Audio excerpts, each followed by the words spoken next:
Greetings to colleagues from around the world.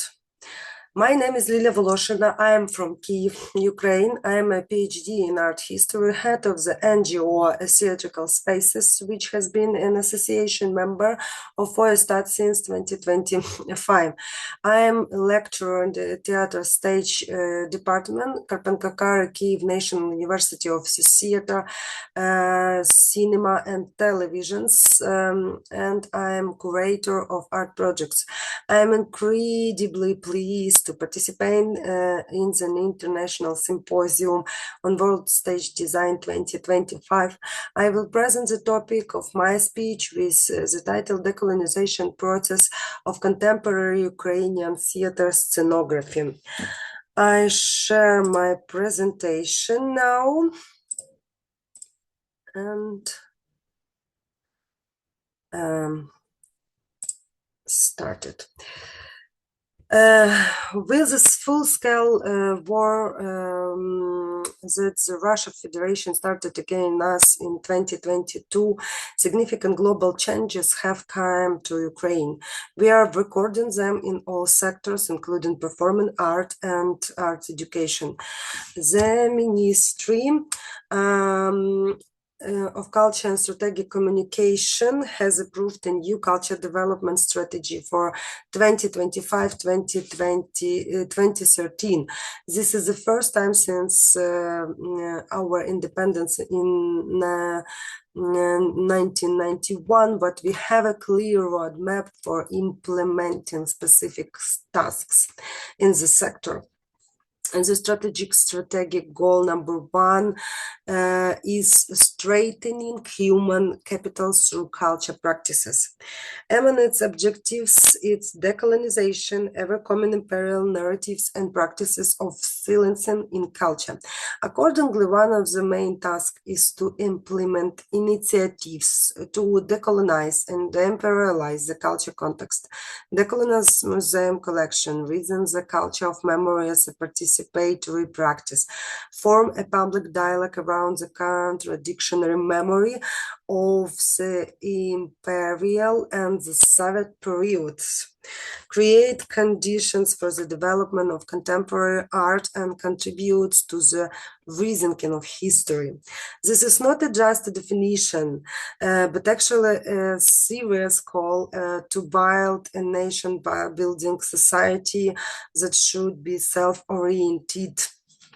After all, the long existence of Ukraine as a colony of Russian Imperium and later in the Soviet Union, and the continuing orientation toward Russia after Ukrainian independence led to a loss of self-identity and fostered a sense of inferiority. Until 2014, when the fighting in the Donbass began and Crimea was annexed, Ukraine maintained the imperial narrative through culture ties and voted for Russia theater with purchase tickets until 2022. Before Russia full-scale invasions of Ukraine, there were state theaters of Russia drama in our country, and the leading institution of art education, Karpenko-Karı Kyiv University, held workshops that trained actors in Russia language. On the one hand, we continue to focus on our Russia drama theater, and the other hand, we were focused on the possibility of living for Russia. Thus, as an independent state, we lost a lot of valuable time. Since 2022, there has not been a single state Russia drama theater in Ukraine or one that would allow itself to perform in Russia, the language of the aggressor country. The language law cancels the possibility of such theaters in the private sector. This resulted in the retaining of a significant number of actors who had to learn to act in Ukrainian. Universities also close all Russia-oriented workshops. Today, the performing arts sector in Ukraine faces major challenges. As funding is currently focused on the war, many processes are delayed. The biggest problem is the outflow of personnel, but partly it happens because the mobilization of creativity and technical staff of theaters. First of all, many of them have already been killed in a battle.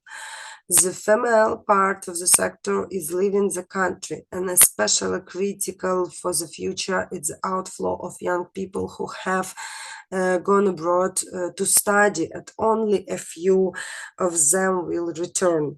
The second problem is the physical destruction of the infrastructure of the theater sector. We also need to reform the higher education system, particularly in the field of the culture and the arts. In February 2023, the European Commission published its first analytic report of the compliance of Ukrainian legislation with Equus Communautaire, the body of European Union law. In order to join the European Union, candidate countries need to bring their legislation into line with that of European Union. It's the first noting that in 2017, the European Commission published an updated European Union agenda of higher education. It focused on four priority areas. Align skills acquired in higher education with the labor market needs, more accessible and inclusive higher education, increasing the innovation capacity of higher education, improving the efficiency and effectiveness of higher education. The first point requires special attention from higher education in the field of culture and art in Ukrainian today, since very often graduates of culture and art universities do not have a corresponding domain for employment. It is also necessary to regulate the quantitative demand of the state order for specific professions. For example, the Karpankakari National University alone graduate approximately 19 actors with a bachelor degree a year, 3 workshops of 30 people each. The Kyiv National University of Culture and Arts graduate approximately the same number per year. We should also take into account graduates of the profession from region professional college, the cities of Dnipro, Vinnytsia, Odessa, etc.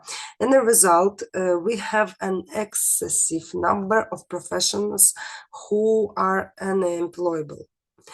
Since designers in Ukraine are trained in only a few higher education institutions, the main trained institution is the National Academy of Fine Arts and Architecture of Ukraine in Kyiv, which has a separate department of scenography, multimedia. The teachers of the department are students of Danila Leader School and continue his traditions.